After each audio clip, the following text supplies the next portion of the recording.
These 6 core processes, they're all interconnected. They have facilitative relationships among them. So this particular model, it looks a little bit better like this. They're all interconnected.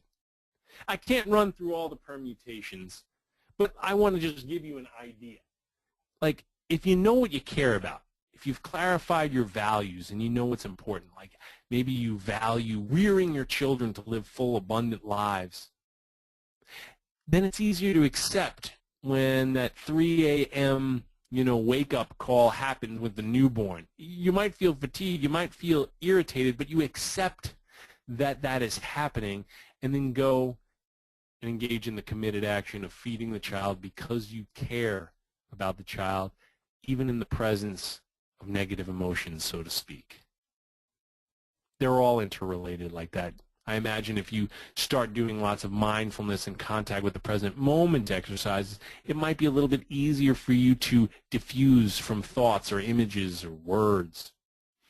And here it is.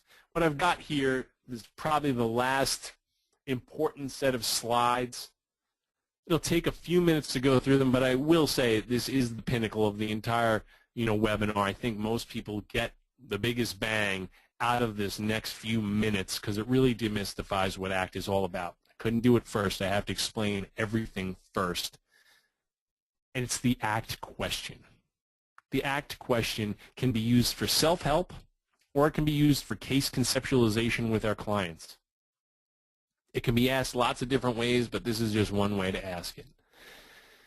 Given a distinction between you and the stuff you're struggling with and trying to change, given a distinction between that I am experience and all the stuff that you might have written down in that particular fill-in-the-blank exercise, given a distinction between that stuff and you, are you willing to just have that stuff fully, without defending against it?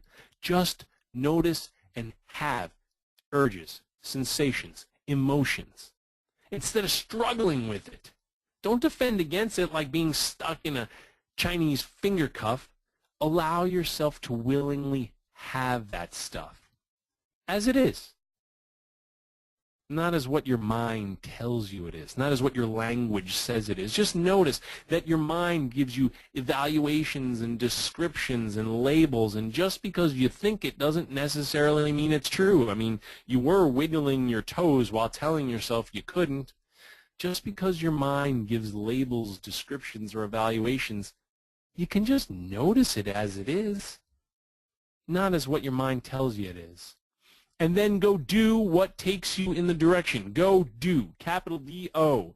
Engage in behaviors, measurable behaviors in the direction of what you care about, your chosen values. You're only going to live one time on this planet. It's a finite amount of breaths that you have. What do you want your life to be about? And can you do that at this time and in this situation?